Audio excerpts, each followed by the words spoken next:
मंडी से Kullu national highway है। तो यहाँ ये ड्योड नाम की जगह है। इसमें जो है काफ़ी मात्रा में इस बरसात में जो है स्लाइड आ रहा है।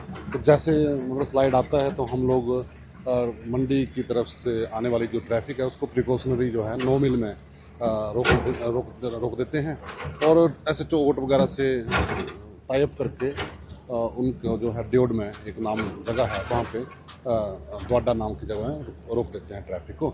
तो जब जैसे भी स्लाइड आता है हम लोग अपने एनएचआई कंपनी वगैरह से तालमेल करके मशीनरी लगाकर उसको तुरंत जल्दी से जल्दी खोलने का प्रयास करते हैं।